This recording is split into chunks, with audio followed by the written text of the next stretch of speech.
Bonsoir à toutes et à tous, chère communauté du grand changement. J'espère que vous vous portez à merveille. Je suis ravie de t'accueillir de nouveau. Paul, j'espère que tu te portes bien également. Eh bien, oui, je me porte très très bien. Je suis très heureux de te retrouver, Sana, et puis de Oh, retrouver la communauté autour d'un sujet qui me passionne beaucoup, qui est l'énéagramme. C'est ça, l'énéagramme et bien plus encore, tout ce qui tourne autour de l'énéagramme aussi. Et j'aimerais prendre, si tu veux bien, quelques minutes pour peindre un petit peu tout ce que tu as fait, d'où tu viens, et puis tranquillement laisser la communauté s'installer sur ce webinaire. Alors pour les personnes qui ne te connaissent pas, Paul Pironet a passé son enfance auprès de Lanza del Vasto, un disciple de Gandhi.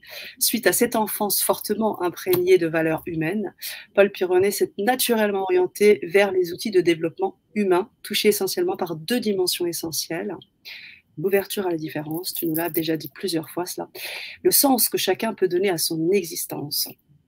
Tu as fondé Paul Pironet Institut, enseignant en PNL, programmation neurolinguistique, certifié, conférencier, auteur, riche de ses 30 années d'expérience en relations d'aide et en développement personnel. Tu as aidé de milliers de personnes à changer leur vie et à orchestrer de réelles transformations positives dans leur vie. De plus, tu as accompagné des dizaines d'organisations à améliorer leur relation à la performance et multiplier leurs résultats. En ce qui concerne ta notoriété d'enseignant, elle ne cesse de grandir et t'es formé dans diverses disciplines. Donc c'est pour ça que je disais l'énéagramme, certes, mais aussi la Gestalt thérapie, l'andragogie, ciblée sur l'énéagramme, l'analyse transactionnelle, l'hypnose, le coaching et, comme je disais, bien évidemment, la PNL. Tu as forgé une solide réputation aujourd'hui et c'est vraiment pour ça aussi que j'insistais pour que tu puisses passer et partager sur cette chaîne parce que je pense que tu es un intervenant incontournable et je souhaitais vraiment t'inviter de nouveau autour de cette thématique de l'énéagramme. Donc voilà, et j'aime aussi ton approche humaine et c'est aussi ce qui est très, très valorisé autour de tes collaborateurs et de tout ce que tu fais en ce moment. Voilà, voilà.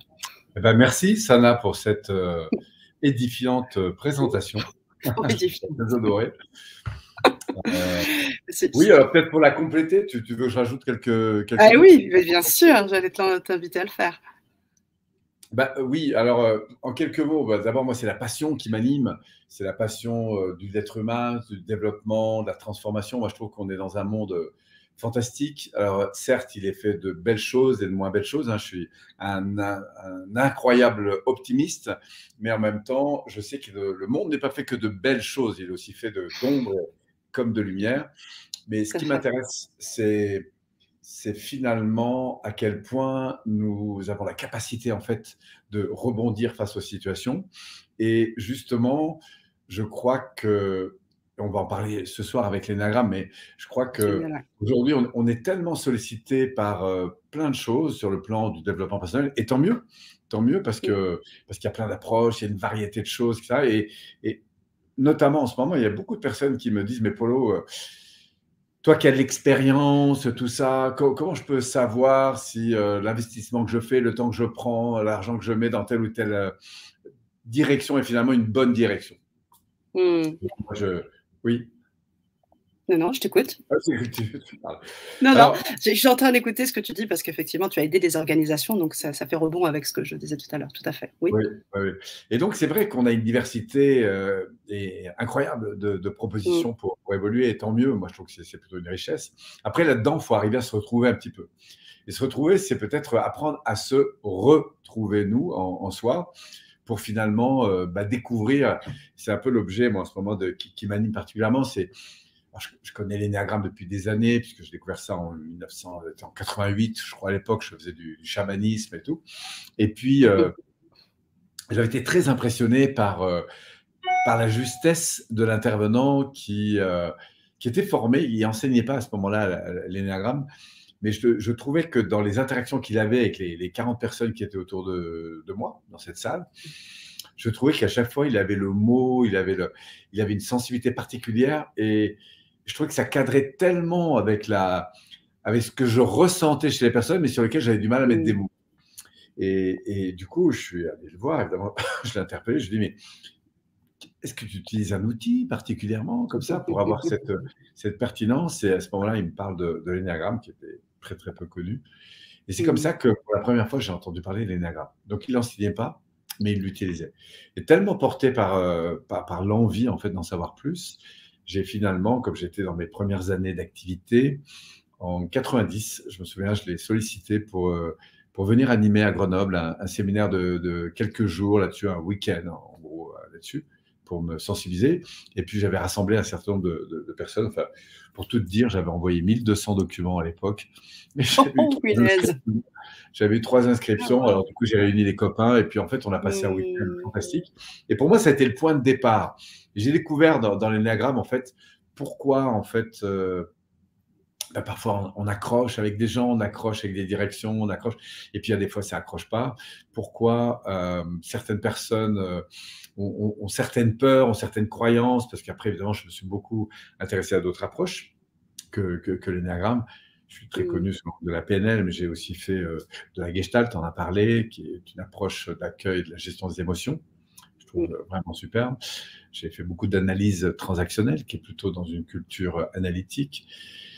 Voilà, j'ai fait, enfin voilà, je me suis intéressé beaucoup aux émotions, donc j'ai travaillé sur le corps énergétique. J'ai fait aussi beaucoup de soins énergétiques à une époque. Et puis l'émotionnel, le mental et tout ce qui touche évidemment au spirituel, sachant que je définis Mmh. le spirituel comme la manière dont je vais me situer par rapport à un environnement plus large. Et je pense que c'est des questions Mmh. qui sont absolument essentielles aujourd'hui. Voilà. Et donc l'énéagramme, qui est une approche psycho-spirituelle, eh bien, m'a vraiment bouleversé en fait au départ, m'a apporté tellement de. Enfin bon, au départ j'étais un petit peu noyé dans tous ces trucs, mais très vite j'ai trouvé beaucoup de clarté et surtout j'ai trouvé des lois finalement que je n'ai cessé de retrouver à travers tout ce que j'ai pu étudier, approfondir, au-delà de l'énéagramme, dans le Mmh. monde bien sûr personnel, hein, du développement et de l'évolution personnelle, mais plus largement aussi dans les lois qui régissent ce monde. Et c'est ça qui m'a vraiment accroché tout au long de mon parcours. Et c'est pour ça que après, ça fait maintenant 35 ans bientôt que je vis de ce métier. Enfin, j'ai commencé à 23 ans, j'en ai 56, donc voilà. Et, donc, du coup, bah, toutes ces années, en fait, l'énéagramme n'a cessé de m'animer. Voilà, j'ai pu le relier à beaucoup d'autres approches que la PNL. Je Mmh. pense à la Gestalt justement, je pense au monde du coaching, je pense à l'accompagnement des équipes, tout ça. Et Mmh. vraiment, c'est un outil qui me donne beaucoup de clarification, qui m'a aidé, ouais, que j'ai pas fini d'approfondir, parce que à la fois c'est simple finalement, et en même temps c'est infiniment profond. Voilà. Donc du coup, je me suis un Génial. peu présenté, et enfin plus Ah mais selon c'est génial! C'est l'énéagramme. génial! Voilà. Topissime, topissime. On va creuser, encore plus sur l'énéagramme ce soir et c'est vraiment consacré à cette spécialité et tu en parlais, hein, tu l'as découvert et aujourd'hui, tu te l'es vraiment bien, comme on peut dire, approprié dans le sens où, ça fait partie, comme tu dis, d'une approche aussi spirituelle, donc qui fait partie aussi d'une expérience qui t'est aussi personnelle. Aujourd'hui, tu aides des, entrepreneurs, mais aussi des personnes, qui veulent aussi créer leur entreprise, mais aussi des gens qui veulent se sentir mieux, qui veulent aussi se comprendre, se connaître mieux et je pensais que vraiment, pouvoir, parler de ça ce soir serait de santé publique. Ouais. Et c'est vrai que c'est ça c'est les raisons, hein, pour lesquelles les gens viennent nous voir. Principalement, c'est pour des questions autour de qui ils sont profondément, Mmh. de ce qu'ils veulent faire de leur vie. Alors, il y a ceux qui arrivent avec très peu de clarté, il y a ceux qui arrivent avec une idée, mais parfois des freins. Il y a ceux qui arrivent avec une idée, beaucoup d'enthousiasme, et qui viennent chercher du coup plus de structure, plus de consolidation. Et puis après, au-delà des savoir-faire et des connaissances, des pratiques, des modalités de se développer, il y a aussi toute la force du réseau, parce que j'ai une particularité, c'est qu'ayant grandi en communauté, je crois que ça m'a toujours beaucoup animé, la notion de groupe. Mmh. C'est-à-dire Mmh. qu'au-delà des contenus de formation qu'on délivre, je crois qu'au sein de TPI, ce qui a toujours été très fort, c'est la notion de collectif. Alors, dans tous les groupes, hein, il y a beaucoup de connexions dans tous les groupes de formation, et bien Mmh. au-delà de chez nous. Mais je crois que le sens de la communauté, c'est aussi vraiment mon truc. J'ai beaucoup écrit, j'ai développé beaucoup d'approches sur la notion de la dimension collective. J'ai travaillé beaucoup en entreprise. J'ai un passé aussi, avant même d'être dans le développement personnel, puisque j'ai fait aussi pas mal de sauvetage en mer et donc je me suis occupé d'équipes. Et Mmh. c'est après coup, après toute cette expérience que je me suis rendu compte, encore une fois, combien l'énéagramme peut être puissant pour comprendre justement les interactions qu'on a avec les personnes, pourquoi avec certaines personnes on va accrocher, pourquoi avec d'autres ça va être parfois plus difficile, qu'est-ce qui va faire du coup que je vais pouvoir assouplir aussi, donc m'ouvrir davantage et peut-être avoir peut-être beaucoup plus de compassion Mmh. justement à l'égard de la différence, à l'égard des choses qui jusqu'à présent me faisaient peur ou m'agaçaient ou me mettaient parfois un peu en colère ou m'attristaient aussi. Mmh. Et je crois que l'énéagramme ouvre en fait une telle richesse de compréhension de soi-même et des autres que ça nous ouvre à un champ de possibilités, d'acceptation, euh, voilà, sur des sensibilités, des connaissances, des réactions qu'on peut voir autour de nous extrêmement variées. Et moi, j'adore cette idée de se Mmh. sentir de plus en plus en paix avec des choses qui auraient pu nous déranger, en fait. Tu vois? Ce qui ne veut pas dire qu'on va se laisser aller. On peut se sentir en paix avec les choses qui nous dérangent et agir intérieurement ou en interaction avec là où les personnes ou le contexte en question, tu vois? Mais Mmh. agir d'une manière plus posée, plus sereine. Là, tu parlais de cette expérience que tu vis toi en ce moment dans d'autres formations. Tu expliquais à quel point c'est puissant de se poser Ah ouais, ah ouais, intérieurement complètement. pour ajuster sa sensibilité. Et ben, je trouve que l'énéagramme, dans une certaine mesure, ça m'a aidé à me poser dans mes différentes dimensions de moi-même, en fait. Parce que souvent, Mmh. tu sais, l'énéagramme, on s'est fait de 9 profils. Parfois, on a un peu tendance à croire qu'on va enfermer les gens dans des cases et tout ça. En fait, pas du tout. Puisque d'abord, on n'est pas qu'un profil. Moi, je crois beaucoup. Enfin, j'ai une approche de l'énéagramme qui est très holistique. Donc, je travaille beaucoup sur la Parfait. notion de l'accueil de toutes ces dimensions, mais pas n'importe comment. C'est-à-dire qu'il y a des ordres, il y a des lois qui régissent le modèle et qui régissent du coup la vie et que je trouve intéressant de suivre. En tout cas, quand on les suit, elles sont extrêmement éclairantes. Mmh. Euh, et c'est ça qui me passionne. Bon, tu vois, je Mmh. m'arrête si je commence. Mais c'est génial, c'est génial. Beh, justement, on va questionner si nos chers auditeurs qui sont avec nous et que nous saluons Bernard, Yasminouche, Daniel, Mylène, le retour Mylène, Martine, Méziani. Et j'ai envie de vous poser la question pour les personnes qui sont avec nous. Est-ce que vous connaissez l'énéagramme? Est-ce que vous avez déjà utilisé cet outil? Répondez-nous dans le chat pour qu'on puisse avoir le retour. Parce que Mylène nous a déjà fait part de son expérience plus ou moins en disant que le perso, je pense que l'énéagramme est l'outil premier dans le développement personnel. Alors, Alors, oui.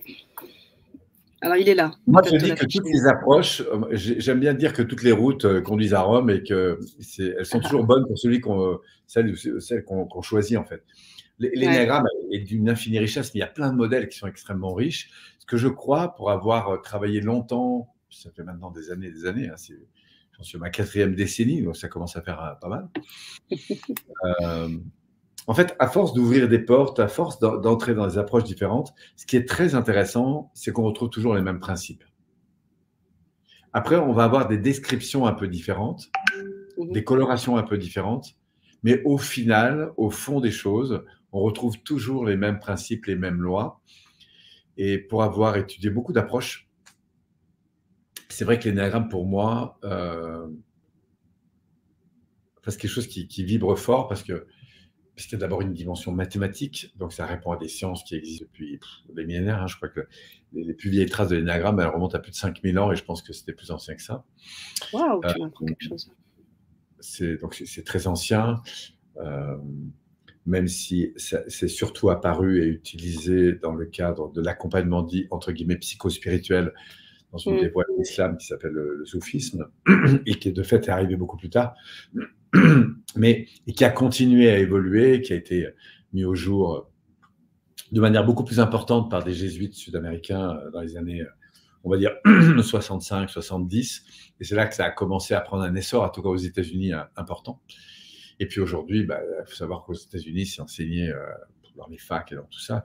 Et ça a pris un essor, une accélération. Moi, je l'ai vu apparaître dans les années 90 de manière un peu plus forte, Après, avec mon partenaire de l'époque, dans le cadre de l'école de PNL, mon partenaire de l'époque s'appelait Alain Quérol. On a travaillé ensemble entre 90 et 2000.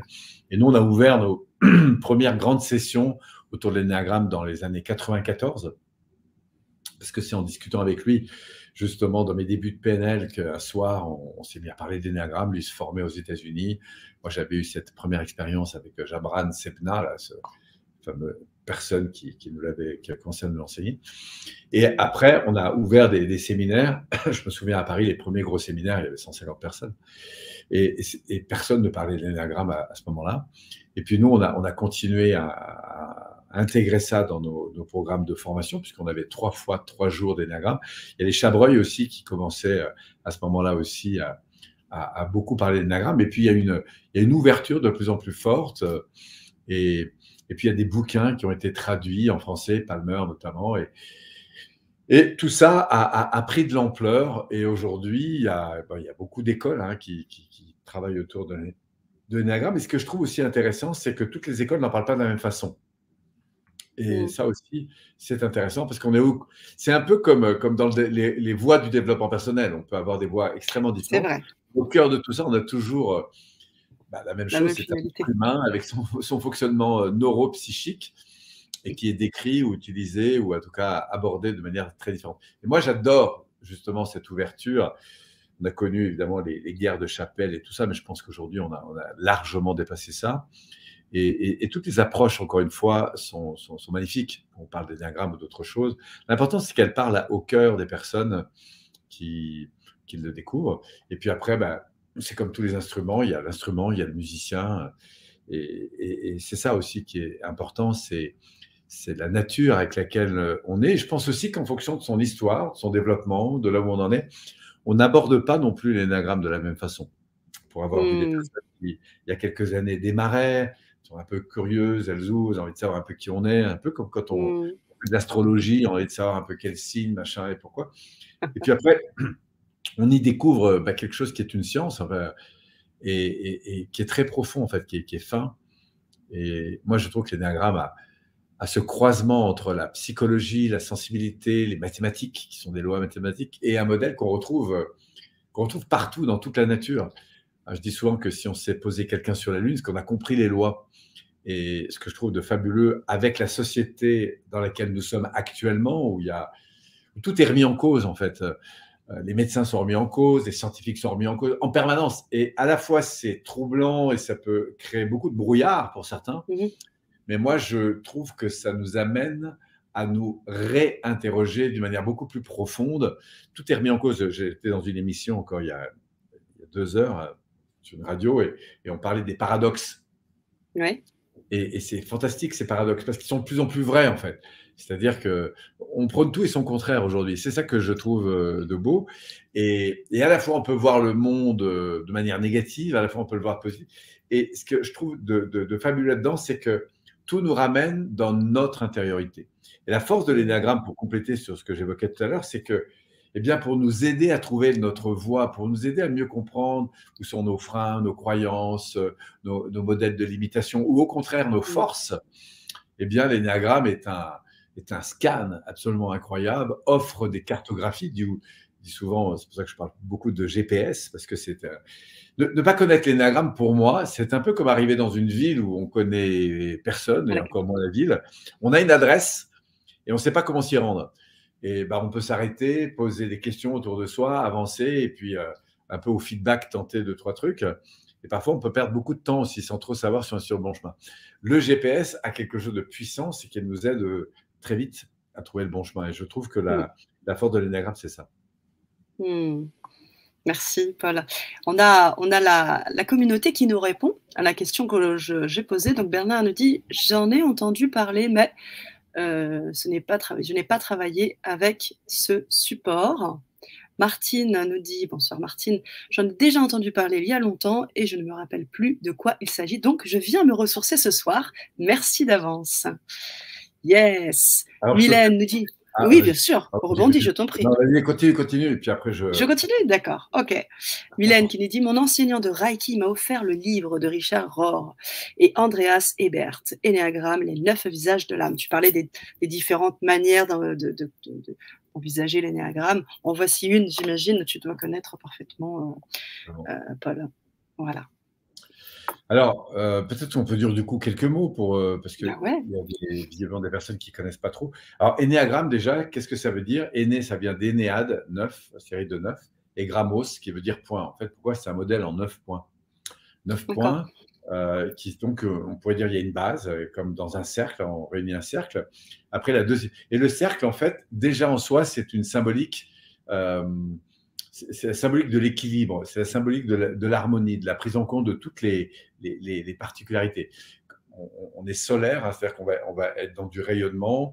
Et au-delà de ça, on va trouver, au fond, ce qui nous remplit pleinement, ce qui nous unifie, ce qui nous fait rayonner, notre identité, notre logo, notre marque, etc. Et je pense qu'un être accompli, c'est quelqu'un qui a à la fois la tête dans les étoiles et les pieds sur terre et qui en même temps rayonne de plein feu. Donc, on a dans ce disque général, hein, dans ce cercle complet, l'ensemble, on pourrait dire, de l'énéagramme. Ensuite, quand on dessine un rond, on va mettre à l'intérieur de ce rond un triangle équilatéral et non pas isocèle. Dans certaines vidéos, je parle d'équilatéral, mais pas isocèle. C'est-à-dire qu'aux 3 côtés égaux, et en fait, ça divise ce cercle par 3. Hein, donc, les gens peuvent se faire un dessin comme ça rapidement. Et on va trouver 3 grosses polarités, qui sont d'ailleurs les polarités énergétiques de l'énéagramme. On va trouver le 3, puisqu'on va l'appeler le 3, le premier angle à droite. Je peux faire un petit partage d'écran, parce que j'ai une de tes photos. Est-ce que tu pourrais, peut-être convenir? On va voir le D'accord, dessin. tu me dis, Oui, voilà. C'est parfait, ça, là, je crois que là, on va peut-être le mettre en plein écran. Oh, oui, dis-moi. Oui, vas-y. Bon, on voit le cercle, en tout cas. Ensuite, on Est-ce que devine c'est pas clair, là? oui. C'est plus clair? Sauf que toutes les flèches qui sont là font ressortir une autre dimension de l'énéagramme qui va apparaître après. Mais si vous voyez le cercle, après, vous allez pouvoir imaginer qu'il y a un triangle, en fait. Vous voyez, il y a une base, là, ici, en bleu. Il y a une forme de triangle qui part à la pointe en haut et qui va vers le bas. Donc là, on a ce qu'on appelle le 3, 6, 9. Le 3, c'est en bas à droite. En bas à gauche, on a le 6 et en haut, on a le 9. Et du coup, on va trouver 2 points entre chacun de ces divisions, chacune de ces divisions-là, puisqu'on a séparé, en mettant le triangle, on a séparé le cercle en 3. Il faut savoir, pour comprendre un peu où est-ce qu'on va, le 3, là, en fait, ça va être une polarité. C'est une polarité qu'on a tous, qui est la polarité individuelle, personnelle. C'est en fait un premier, on pourrait dire un premier centre d'énergie. C'est une énergie qui est plus individuelle, on l'appelle le compétiteur. Ensuite, on aura le 6, qui est plus une énergie collective, qui est donc de l'autre côté. Voilà, ici, qu'on appelle le loyalisme, on va voir pourquoi, qui est la dimension du collectif. Donc, vous voyez, ça ramène à la fois l'individu au collectif. Et ensuite, on a là en haut du triangle l'universel, c'est-à-dire, on va avoir le côté 9, c'est ce vers quoi on tend, en fait, en termes de finalité. Bon, bref. Voilà. Donc, on a ce fameux triangle, et après, chacune des parties est encore divisée par 3. Donc, si on commence avec le 1, on va l'avoir donc, après l'angle du haut, là, on prend le premier, c'est le 1, ici. Voilà. Après, on a le 2. Donc, le 1, on l'appelle le perfectionniste. Alors, je vais faire rapidement un petit tour, comme ça va sensibiliser les gens. Mais un perfectionniste, c'est quelqu'un qui a une sensibilité à la perfection. Et on va voir qu'il est animé de désir ou de peur. Alors, soit il est dans la peur de ne pas être parfait, soit il est réellement animé d'un désir de perfection. Il adore la perfection. Donc, il est très soucieux des formes, du bien faire, de performer en permanence, etc. Mais dans le sens du bien faire. Et parfois, dans son insécurité, on va voir, eh bien, il a toujours un peu l'impression de ne pas être à la hauteur. Et donc, il est soucieux de cette besoin de perfection. Si on va dans le 2, qui est le juste après, c'est une autre polarité de nous-mêmes, et qui est parfois très développée, où là, pour le coup, on est dans du lien. Alors que dans le 1, on est dans la loi, hein, le bien faire, la forme. Dans le 2, on est dans le bien échanger, la communication, l'échange, le partage, le soutien, l'aide aux autres, etc. Et donc les deux, eh bien, sont des gens qui sont dans le désir d'aider les autres. Ils existent même parfois tellement à travers les autres, qui sont dans la peur, du coup, que de ne pas être aimés, donc d'être rejetés. C'est l'autre polarité. Voilà. Donc, on voit, on a le désir, des peurs. Après, on a le 3, qui est lui, comme je le disais tout à l'heure, le pôle suivant, donc la première pointe du triangle en bas à droite. et qui est l'action. Donc lui, c'est quelqu'un porté par le besoin d'agir, de réussir, de performer, etc. Donc là encore, il y a le désir d'être dans la performance et il y a la peur de ne jamais suffisamment performer. Voilà. Donc du coup, ça peut être un frein. Après, on a le 4 qui est plus bas, après le 3, le 4, qui est l'artiste. Donc, c'est votre dimension de vous-même qui est beaucoup plus sensible et créative, intuitive, et qui est plus ou moins développée, et qui a besoin justement de rayonner à travers votre sensibilité, d'être reconnu pour votre différence, pour votre originalité, et qui parfois se sent un peu comme le vilain petit canard, parce que trop différent ou pas assez, enfin, etc. Après, on a le 5. Tu vois, donc tout ça, ce sont des polarités. Mais carrément. L'artiste, est-ce qu'on peut mettre les hypersensibles dedans ou pas? Alors, il y a beaucoup de sensibilité, mais ce n'est pas parce qu'on est un hypersensible qu'on est un artiste. D'accord, oui, et inversement. La sensibilité, on peut la trouver partout, en fait. Ok, ça marche.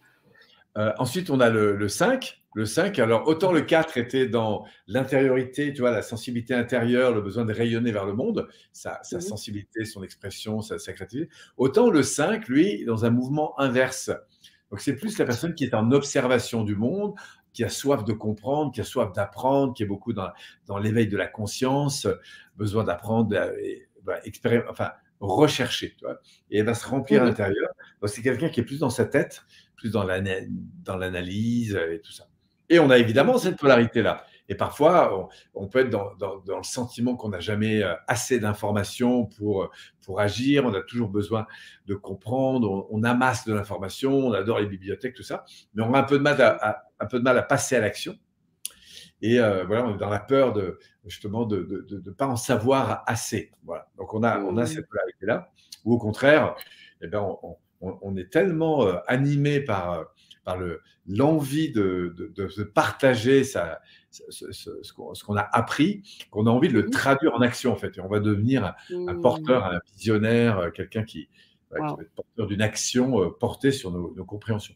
Voilà, donc ça, c'est des polarités. Certaines personnes, évidemment, on va avoir cette polarité plus développée. Après, on arrive au 6, qui était donc le deuxième point de notre triangle. Loyaliste. On appelle le loyaliste, loyal parce qu'il est à la fois dans le lien et dans la loi. C'est-à-dire que c'est quelqu'un qui a besoin de fonctionner en groupe, en communauté, en appartenance. La notion d'affiliation, tu vois, de faire partie de la bande, c'est très important. Ouais. C'est quelqu'un qui va avoir à cœur de mettre de l'organisation au service de la communauté. Tu vois, la fête des voisins, le rassemblement dans la maison de famille, œuvrer pour le côté social, etc. Donc, c'est très important. Et parfois, à tort, la difficulté, c'est qu'il est tellement engagé, si tu veux, pour le groupe. Oui, et puis il disparaît lui-même, tu vois, au bénéfice du groupe. Il perd son identité propre. Et du coup, il va tomber dans de l'insécurité. Et là, il va avoir des travers dans cette relation au groupe où il va évidemment rejeter tout ce qui est différent du groupe. Bref. Voilà. Après, on arrive alors ça, c'était le 6. Après, on arrive au 7, qui est d'ailleurs en face du 2. De l'autre côté du 2, on va voir que c'est intéressant, ça, parce que autant la polarité 2 était très orientée sur le besoin des autres, le 7 est beaucoup plus sur son besoin à lui, son besoin de se faire plaisir, de jouir de la vie, de profiter des choses. Donc, le 7 a toujours envie de célébrer, de profiter. Pourquoi? Parce que c'est un épicurien. Donc, il adore justement profiter des choses. Parfois, il est plus animé de la peur du manque. Donc, il sera un peu dans une espèce de surconsommation des choses. Ou au contraire, il va rentrer dans le raffinement, plus belle version de lui-même. Et justement, apprendre à profiter avec peu, mais avec qualité. Voilà. Donc là encore, on a une polarité qui existe évidemment chez tout le monde, mais qui va être plus ou moins développée. Mais il y a des profils qui vont être très fortement dans l'une ou l'autre de ces polarités. Après, on arrive, on passe du 7, qui est d'ailleurs un peu comme le 7e jour, le 7e art. D'ailleurs, c'est très curieux, mais ceux qui font de la comptabilité et qui nous écoutent, vous confirmeront la chose, mais les comptes qui commencent par 7 sont des comptes de profit, par exemple. Donc, c'est très étonnant de voir dans l'énéagramme des dimensions qu'on retrouve dans toute la société, en fait. C'est vraiment incroyable de voir ça. Donc, on va de révélation en révélation. Après, on va arriver au 8. Je vais terminer le tour. Le 8, c'est le leader. Leader, c'est-à-dire c'est le chef, c'est le boss, c'est celui qui aime, qui croit en sa loi, qui croit en sa justice et qui aime l'imposer. Alors, très souvent pour porter sa communauté, c'est un leader, et donc ça peut être quelqu'un de très inspirant, mais dans son insécurité, il va devenir dominant. Il va dicter sa loi et ça peut finir jusqu'au dictateur, quoi. Voilà, alors que la version la plus lumineuse, eh bien, il sera en fait extrêmement, enfin, il aura développé une discipline qui nous inspire tous, et du coup, on a envie de suivre ce leader, pas parce qu'on est obligé, mais parce qu'il nous inspire dans la manière dont il, dont il agit, en fait, dont il se réalise. Et puis enfin, on arrive au 9. Au 9, Yes. on appelle le médiateur, qui est Médiateur. vraiment l'intégration de toutes les différences. Donc le 9, lui, est à la fois porté par ce besoin de prendre en compte toutes les parties, de rassembler, d'éviter justement un peu les conflits, les chocs et tout ça. Et donc ça, c'est dans toute sa force de réunir, de réharmoniser, de faire en sorte que toutes les parties grandissent ensemble. Et en même temps, dans son insécurité, notamment psychologique, eh bien, face justement à des situations qui pourraient le déranger, on dit qu'il se narcotise parce que justement, comme il veut éviter les chocs, ben, il développe, il déploie une stratégie qui consiste justement à ne pas ressentir en fait, et à dire c'est pas grave, c'est rien, machin. Enfin, bon. Voilà. Donc je vous donne vraiment en caricature quelques éléments, mais ce qui est très intéressant quand on fait le tour de ça, c'est d'abord qu'on se retrouve évidemment dans toutes ces dimensions, mais en approfondissant, on s'aperçoit que ce sont des mondes. Ce sont des mondes, et c'est ça qui est super. C'est des mondes faits, parce que l'énéagramme, là, on l'a vu dans un cercle, mais si on le voyait en 3D, on verrait un cône. Pourquoi? Parce qu'il n'y a pas de bon et de mauvais profil, bien sûr. Ouais. Mais chacun des profils est encore à un niveau de développement, et si on le décompose, il y a 9 niveaux de développement. Et là, on va parler d'élévation, hein, c'est-à-dire qu'on dira que quand on est vers le haut, là, on est dans l'intégration, et quand on est vers le bas, on est dans la désintégration. Donc, on va avoir ce qu'on appelle 3 grands niveaux, pour faire court et simple: un niveau sain, un niveau moyen, un niveau malsain. Un niveau sain, c'est le plus haut niveau.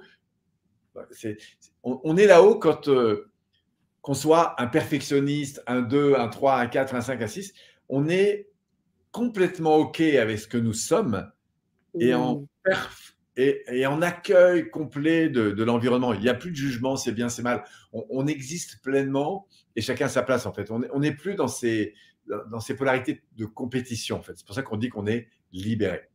Et c'est les plus hauts niveaux de développement, parce que ça offre un champ de possibilités pour interagir avec le monde qui est fabuleux. Quand on est dans les niveaux inférieurs, c'est-à-dire le niveau moyen, en fait, on croit, et c'est là que la richesse de l'énéagramme va beaucoup se manifester pour beaucoup de monde, c'est que je crois que c'est parce que je suis parfait, hein, que du coup, je vais être aimé. Je crois que c'est parce que je vais t'aider ou répondre à ta demande que du coup, tu vas m'aimer, en fait. Et du coup, je suis dans un enfermement, un espèce de devoir de t'aider, où je suis dans un devoir de réussir, ce qui était beaucoup mon cas. C'est-à-dire que je ne m'évaluais qu'à travers mes réussites, en fait, tu vois. Et, Oui, je vois très bien. alors, je suis beaucoup plus que mes réussites. On ne se définit pas par ce qu'on fait ou ce qu'on a. On définit par ce qu'on est. Et voilà, ça serait le profil un peu 3, tu vois, qui serait… Le 4, lui, a le sentiment qu'il est tellement différent qu'il faut qu'il existe à travers sa différence, en fait.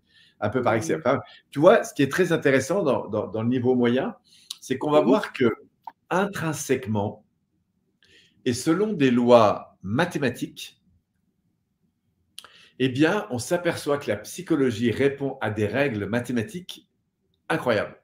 C'est-à-dire que c'est un truc de dingue. D'ailleurs, je vais te montrer 2-3 chiffres tout à l'heure, tu vas voir, tu vas tomber à la renverse. C'est-à-dire qu'il y a une justesse dans les modalités de transformation de notre psychologie qui sont hallucinantes, mais qui sont, quand on les voit, tout d'un coup, c'est waouh! C'est tellement évident quand tu le vois que tu ne peux même pas le remettre en cause, parce que tu finis par le voir partout, en fait. Tu vois? Voilà. Alors après, quand on rentre dans l'énéagramme, on va le voir avec de plus en plus de subtilité. C'est ça qui est magnifique.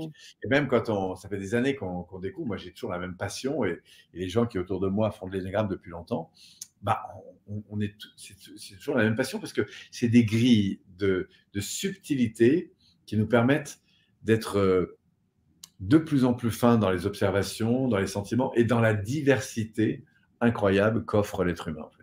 Donc ça, c'était pour le niveau moyen, les peurs. Je dois faire certaines choses pour exister. Et le niveau le plus bas, alors là, on est dans les modalités, alors ce serait plus pour les thérapeutes que ça va parler, mais on est dans les dérèglements psychiques qui sont assez forts, parce que je suis tellement sous l'emprise de ma peur qu'en fait, je suis extrêmement dans des stratégies de fuite ou d'attaque. C'est-à-dire que je me sens tellement dans l'imperfection que je suis d'une exigence à l'égard de moi-même et des autres qui en est maladif. Je suis tellement dans le don des autres que je n'existe plus en tant qu'individu et je meurs pour les autres. Je suis tellement dans le besoin de réussir que je suis prêt à prendre les tangentes, à être un loser, etc. Parce que c'est tellement psychiquement important que je réussisse que je suis capable de tromper tout le monde. Et c'est comme ça que je vais à ma perte, en fait, etc. etc.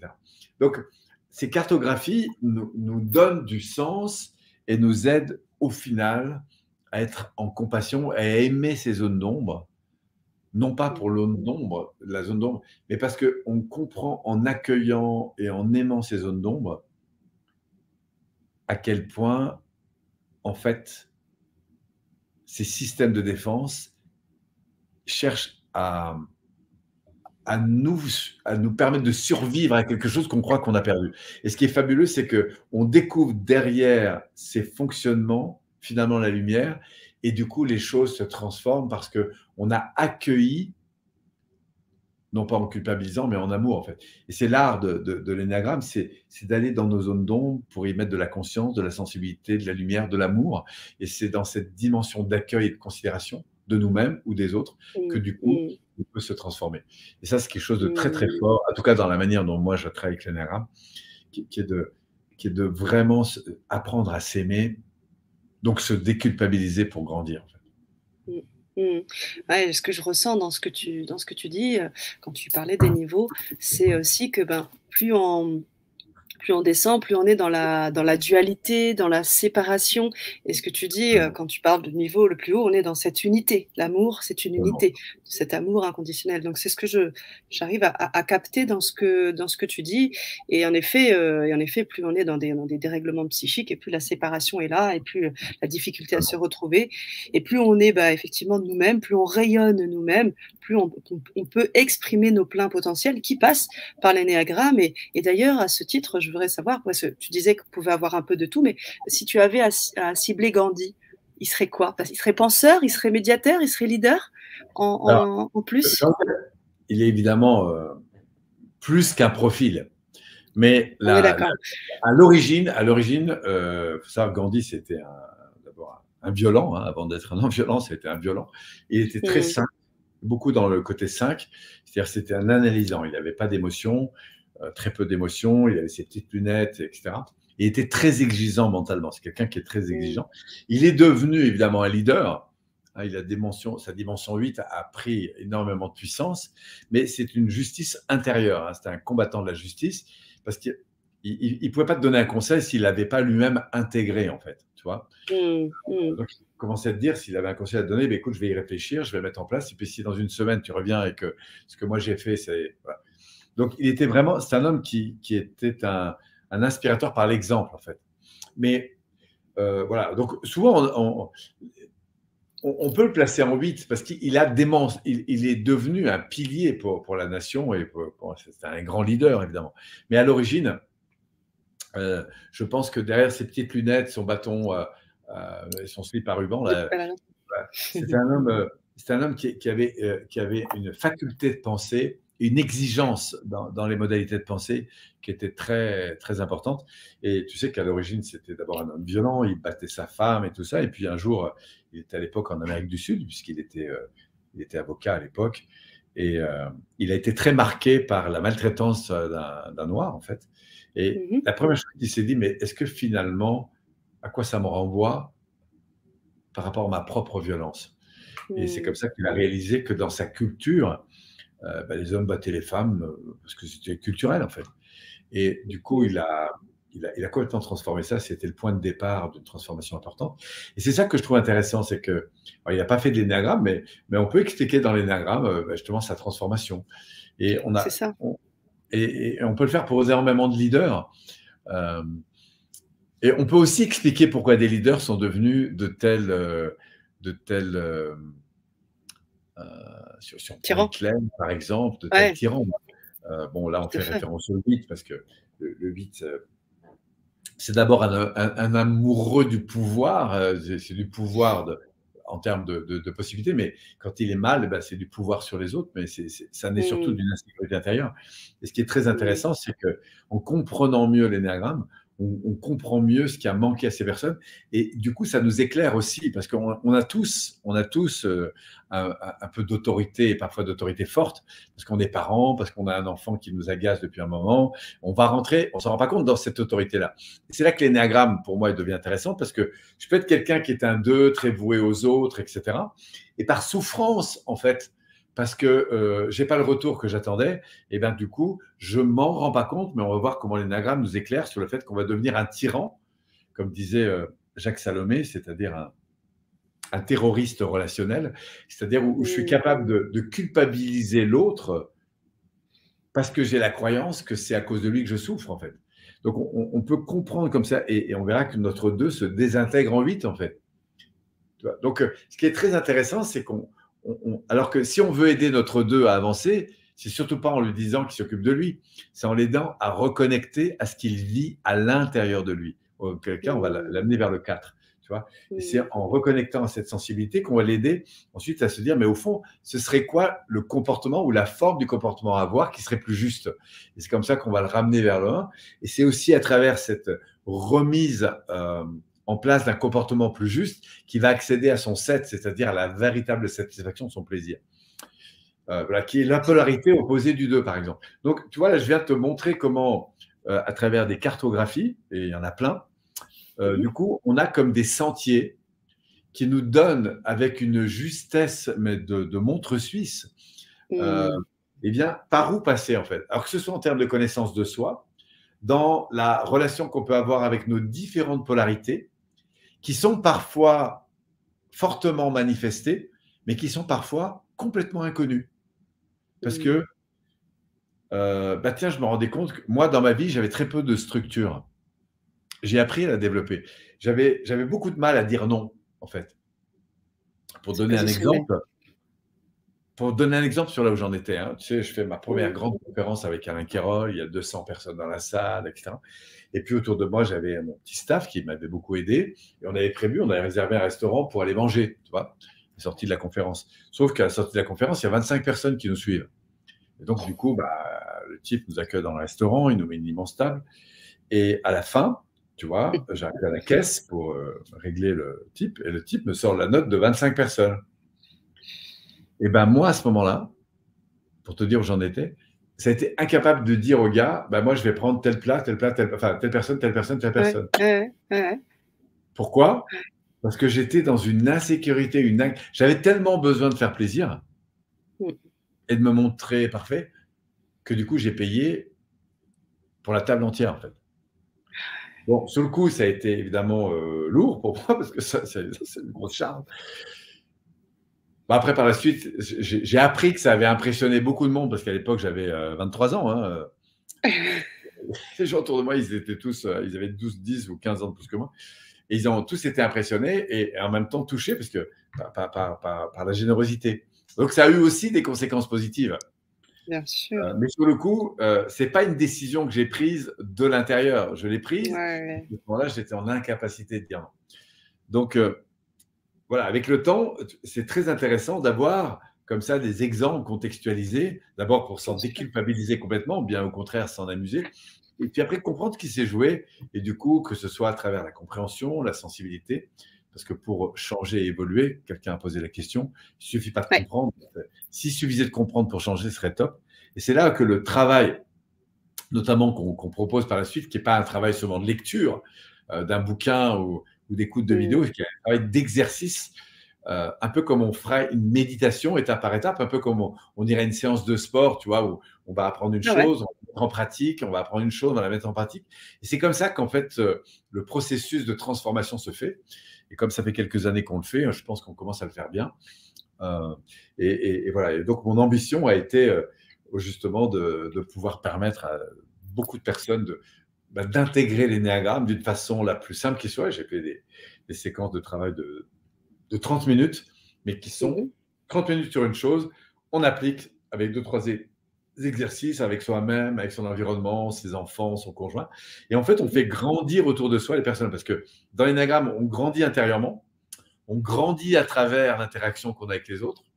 Et on grandit parce que peu à peu, ça ne va pas forcément arriver tout de suite, on sent qu'on est animé par quelque chose de plus grand que soi.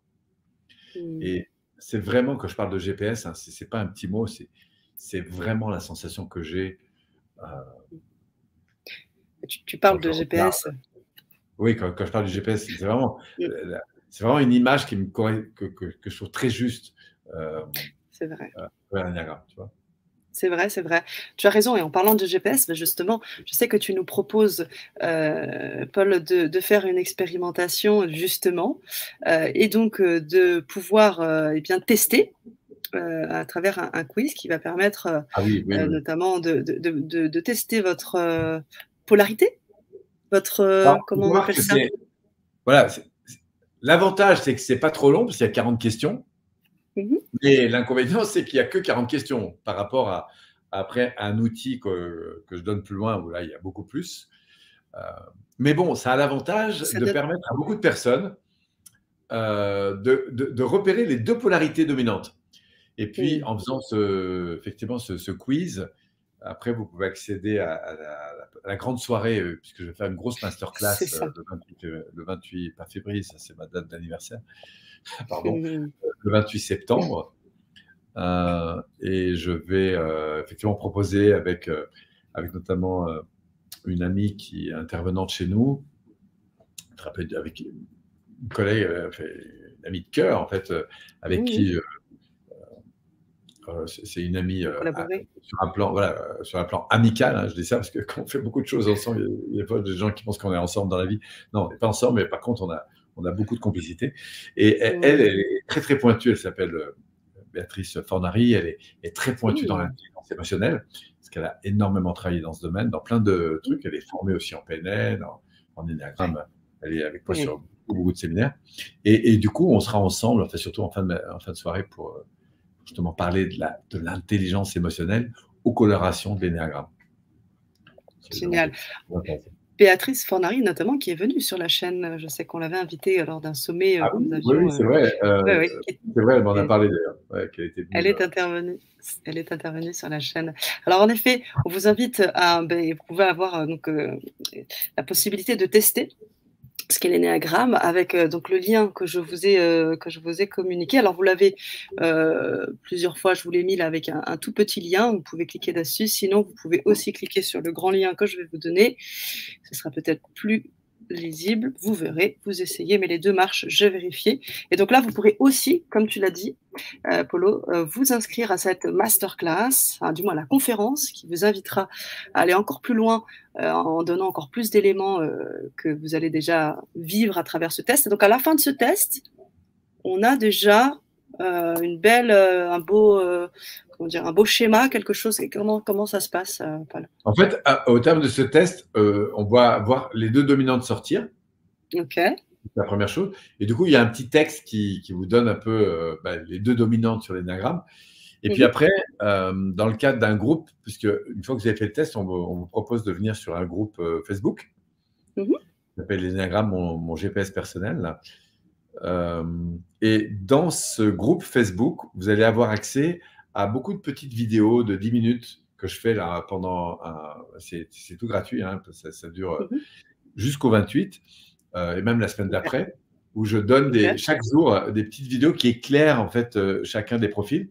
Et puis avec la deuxième chose, c'est qu'avec Béa, on vous a concocté un exercice, vous pouvez télécharger le document, pour vous préparer lors de la conférence à aborder des situations un peu plus contextualisées. C'est-à-dire qu'on vous propose de repérer vos deux dominantes et à partir de là, un petit document qui vous permet de faire un petit travail un peu plus approfondi pour profiter à fond de la soirée et notamment qu'elle vous serve, même si vous décidez de ne pas aller plus loin, mais qu'elle vous serve déjà à aller plus loin dans l'énéagramme à travers cette soirée. Donc voilà, les deux choses. Il y a le questionnaire, le groupe Facebook avec beaucoup de vidéos que vous allez voir au cours de ces prochains jours. Une par jour, vous pouvez revoir l'essentiel.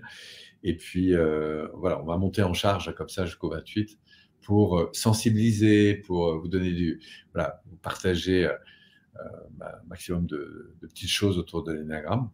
Et puis au terme de ce parcours, on aura donc cette soirée. Il y aura une première soirée le 28. Les probable qu'après j'en fasse une deuxième. Et puis les gens vont avoir aussi, pour ceux qui le souhaitent, la possibilité d'aller plus loin avec un programme qu'on a beaucoup travaillé, que j'ai beaucoup travaillé, que j'ai voulu suffisamment court, très pratique et accessible à vie pour justement aller plus loin et surtout, alors ce soit pour se découvrir soi, que ce soit parce qu'on est déjà un peu dans le métier et qu'on voudrait aller plus loin dans le coaching ou la formation, ou parce qu'on est un manager, parce que, enfin bref, en tout cas, tous ceux qui sont intéressés par la connaissance de soi ou l'accompagnement d'autres personnes trouveront dans l'énagramme voilà, beaucoup de choses.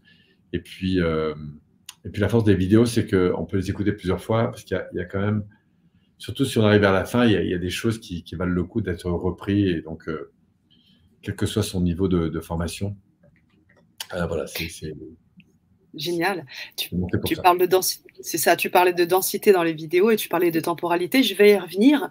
J'aimerais d'abord qu'on revienne sur les questions posées par Mylène. Bien évidemment aussi, chère communauté, si vous avez des questions, c'est maintenant, posez-les maintenant pour qu'on puisse échanger et avoir les réponses de Polo. Alors Mylène, par rapport à, tu sais, aux étages, par rapport au cône dont tu parlais, elle demandait si on pouvait changer de niveau et comment fait-on pour en changer? Alors, évidemment qu'on peut tous grandir, mais qu'il y a des voies privilégiées pour le faire. Oui. Alors, comment? J'ai envie de dire découvrir l'énagramme. Je vais quand même vous donner un exemple. Je vais donner mon propre exemple. Moi, en polarité de base, je suis de type 3. Mais à côté de ça, j'ai ce qu'on appelle une aile en 2. Une aile en 2, c'est-à-dire qu'il faut savoir que pendant toute mon adolescence, moi, j'étais un performeur. Pour exister, j'ai besoin de réussir. Et donc, j'ai performé énormément. Et j'ai beaucoup donné. J'avais une phobie de l'eau. Je me suis dépassé. Je suis devenu maître nageur. Je me suis spécialisé en côte dangereuse, etc. En fait, j'ai énormément œuvré dans le secours. Et pourquoi? Parce que j'avais cette polarité 2 d'exister à travers le fait d'aider les autres. Mais pour moi, ce qui donnait de la valeur au fait d'aider les autres, c'était de les sortir de situations extrêmement dangereuses. Donc, je me suis spécialisé dans tout ce qui existe en secours. Et quand je revois ma vie et la manière dont elle a été animée, à la fois j'ai beaucoup de gratitude pour la manière dont je l'ai fait, et en même temps je vois toute la souffrance qui était non consciente et en arrière-plan, qui a fait la manière dont je l'ai fait. Donc ça a apporté beaucoup de bénéfices, mais en même temps, pour en donner un par exemple, une contrainte, c'est que je ne me rendais pas compte que j'étais toujours dans cette course à réussir et que j'étais au fond jamais satisfait, que j'étais toujours en comparaison avec les autres. Et que du coup, même si vous me disiez, Polo, c'est super, tu as réussi, moi j'avais un peu l'impression que c'était gentil de votre part, que c'était sympa, mais j'avais du mal à reconnaître la partie de moi. Et je pense que si j'avais continué comme ça, j'étais tout à fait équipé pour faire un arrêt cardiaque à 45 ans, en fait. Parce que toujours à fond, toujours à fond, toujours à fond, toujours à fond. Et je me suis usé. Quand j'avais 23 ans, les gens m'en donnaient 30. Bon, maintenant, ça c'est... Voilà. Oui, là, ça s'est inversé, là. Mais voilà, pourquoi? Parce que je me faisais beaucoup de mal à mon corps. J'avais des kystes à l'intérieur du ventre. Voilà, j'étais en tension permanente, en fait. Donc, ça m'a beaucoup aidé à me libérer et surtout de sortir de cette comparaison. J'ai toujours du plaisir à réussir. J'adore voir les gens réussir, mais je définis plus les personnes à travers leurs résultats, même si je suis passionné par la performance. Et aujourd'hui, je fais une énorme différence entre quelqu'un qui réussit fortement, je trouve que c'est super, et j'admire ça, mais ça n'a rien à voir avec ce qu'il est, en fait. Voilà. Et quand quelqu'un échoue, c'est exactement la même chose. Quelqu'un qui est dans la rue, qui a complètement échoué, etc. Je fais une différence énorme entre le fait qu'il ait réussi ou pas et le potentiel incroyable qui est à l'intérieur. Sauf que c'est juste que je suis parfois triste du fait que cette personne n'a pas trouvé ce potentiel, n'a pas trouvé les clés, en fait, pour se libérer. Et que parfois, pris dans des contraintes, dans des peurs, elle s'est peu à peu détruite, en fait. Et ça a entraîné des problèmes de couple, ça a entraîné des problèmes de travail, ça a entraîné des problèmes d'enfermement dans tout. Parce que la nature humaine, et j'en sais quelque chose, a tendance, quand elle est confrontée à des situations compliquées, à être dans le rejet de la responsabilité, vont être dans la dévalorisation, la critique, etc., la victimisation. Donc, c'est pas grave d'être là-dedans. Le problème, c'est que quand on est là-dedans, il y a tout un système qui se met en place et qui vous limite énormément de ressources, en fait. Et l'énéagramme, ça vous révèle ça. C'est un truc de fou, de dingue. C'est juste. Voilà.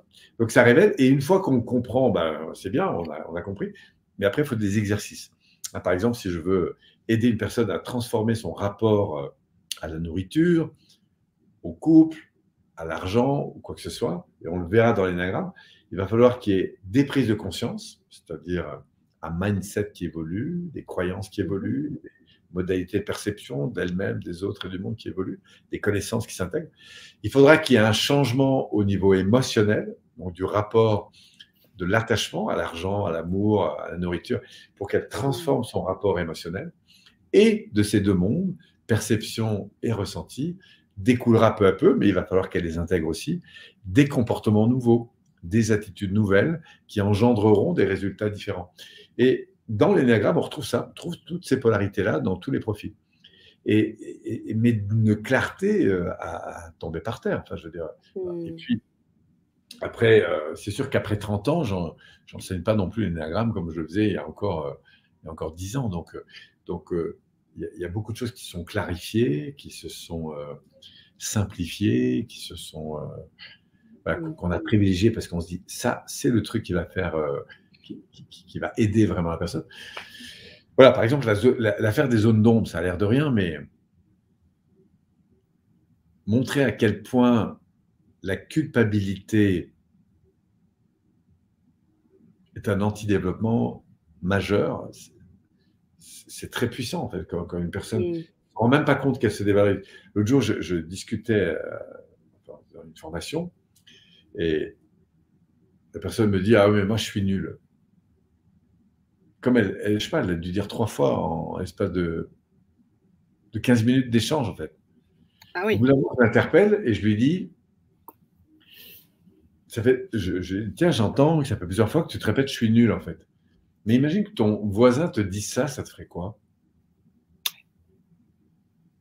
Mais est-ce que tu te rends compte que tu te le dis à toi-même tout le temps? On me dit, ah ben, j'aimerais pas que quelqu'un me le dise.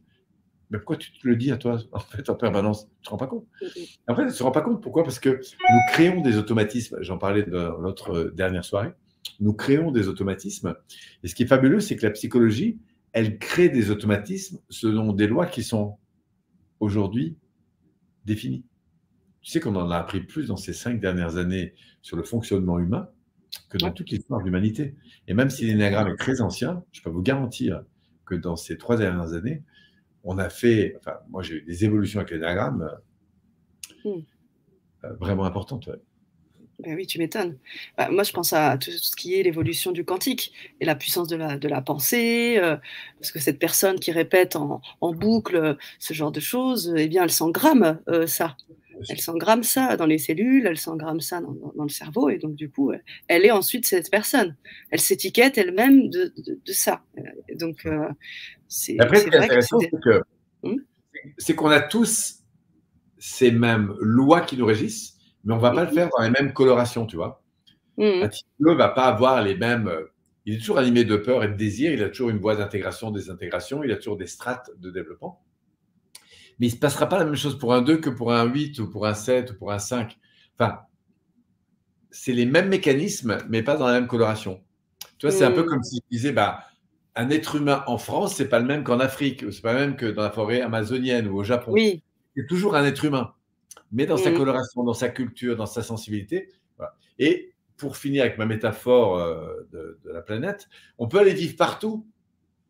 On peut aller vivre partout. Et on dit même que le voyage forme la jeunesse. Et c'est vrai. Et dans l'énéagramme, la découverte des autres profils, eh ben, c'est la même chose, ça forme notre jeunesse, en fait, si je puis dire, parce que ça nous révèle des polarités nouvelles, ça nous révèle des espaces ou des zones d'ombre qu'on n'avait pas vues. Et c'est ça qui est infiniment inspirant. Passionnant. Et passionnant, comme tu le disais au tout début de la Vibra conférence. Et de la même manière, tu parlais des profils différents. Est-ce qu'au niveau de l'âge aussi, parce que est-ce que ça peut apporter des déclics quand on a aussi vécu pendant des années et des années et des années Est-ce que c'est pas un peu plus difficile ou est-ce que tu as des vrais déclics à des personnes qui, voilà, après, un certain nombre d'années à vivre d'une certaine manière, font ce déclic et avec l'énéagramme et se propulsent Alors, sur autre chose? il est vrai que les années renforcent les automatismes, C'est ça, oui. hein.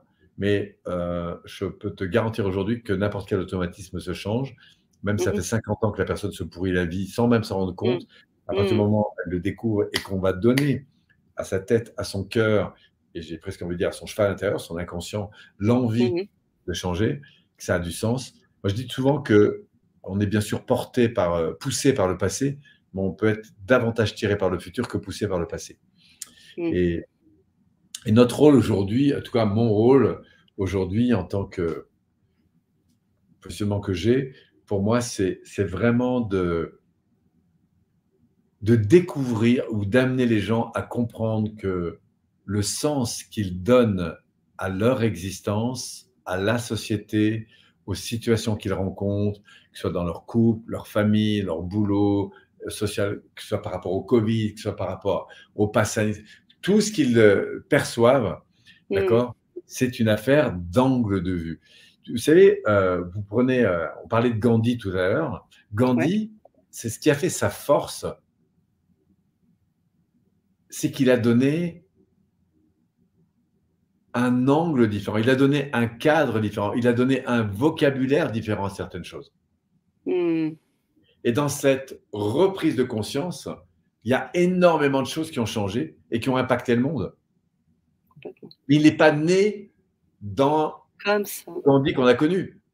Mmh, mmh mh. C'était un violent, il est devenu autrement. Et il a mobilisé des ressources de dingue.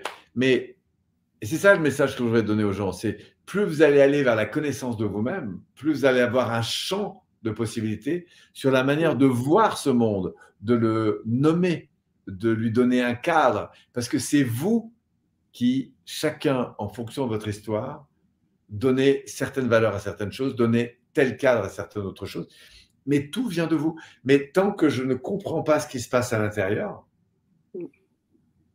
eh bien, je fonctionne dans un monde qui est le même, en fait, parce Tout qu'il à est fait. perçu avec ma réalité. Et c'est ça qui est fabuleux. Quand des gens ont manqué d'argent pendant longtemps et qui vont aller faire un cercle de travail collectif avec des gens qui en ont manqué, mais qui ont complètement transformé leur vie, pour un peu qu'ils aient créé de l'intimité, de l'échange, bah, c'est des révolutions qui vont se passer dans la Mmh. tête de ceux qui sont passés dans un cadre différent. Parce que tout d'un coup, bah, il y a des croyances qui changent.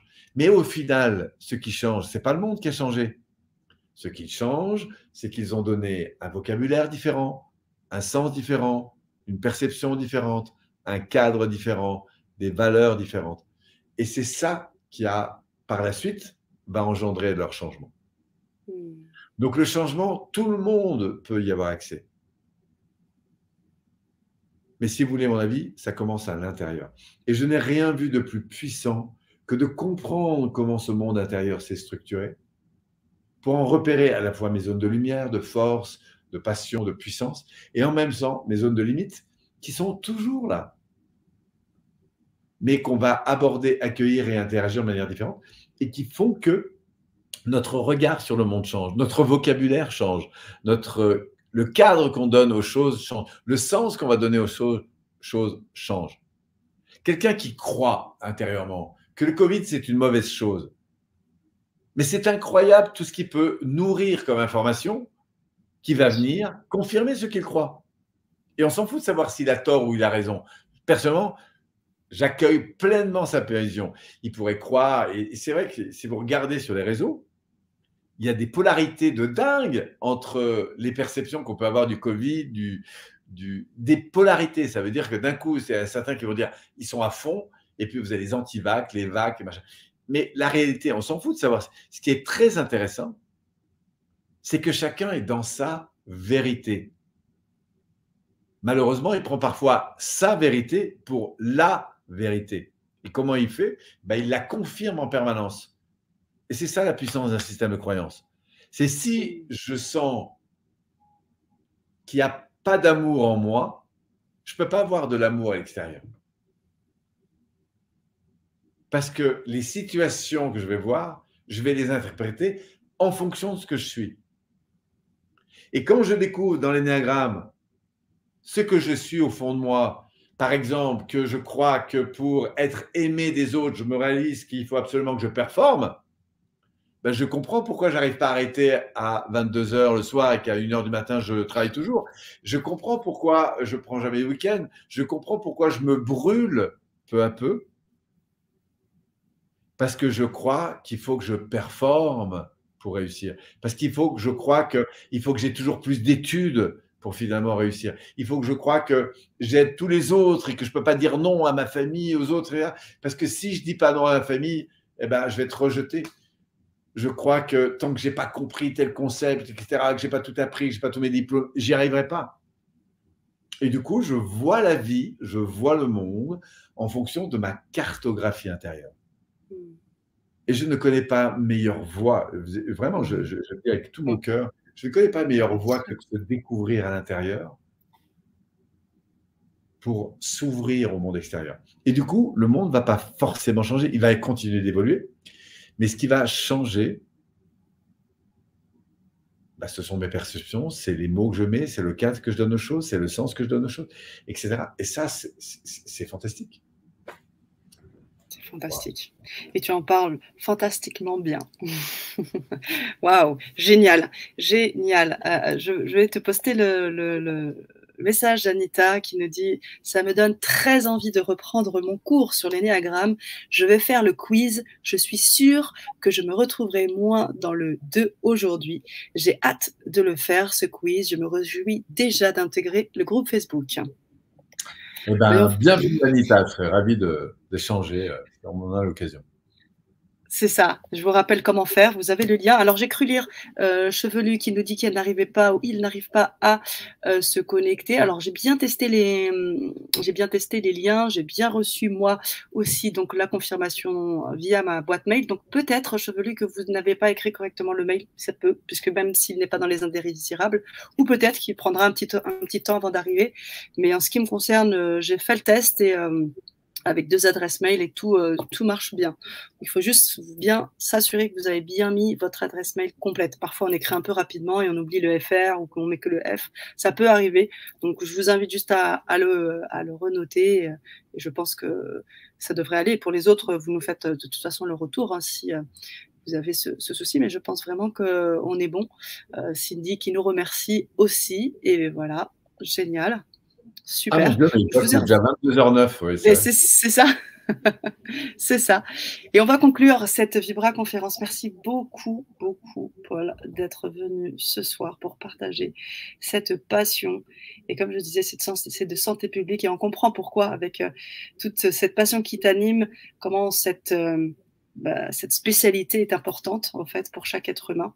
Et au-delà des explications, de sentir vraiment le message intérieur et toute la passion que tu y mets, toute cette authenticité. Donc, merci à toi. Merci à toi et bravo pour tout ce que tu mets en place, que tu entreprends sur cette belle communauté pour contribuer au développement des personnes. Merci. Et merci à tous. Merci à vous tous. Bonne soirée. À tout vite. Rendez-vous pour le 28. Rendez-vous pour la masterclass, pour la conférence, le 28. Gratitude, te dit Michel. Yes, nickel. Et faites le quiz et puis vous nous faites un petit retour. Merci pour cette très belle soirée, nous dit Anita. Et on finit là-dessus. Belle soirée.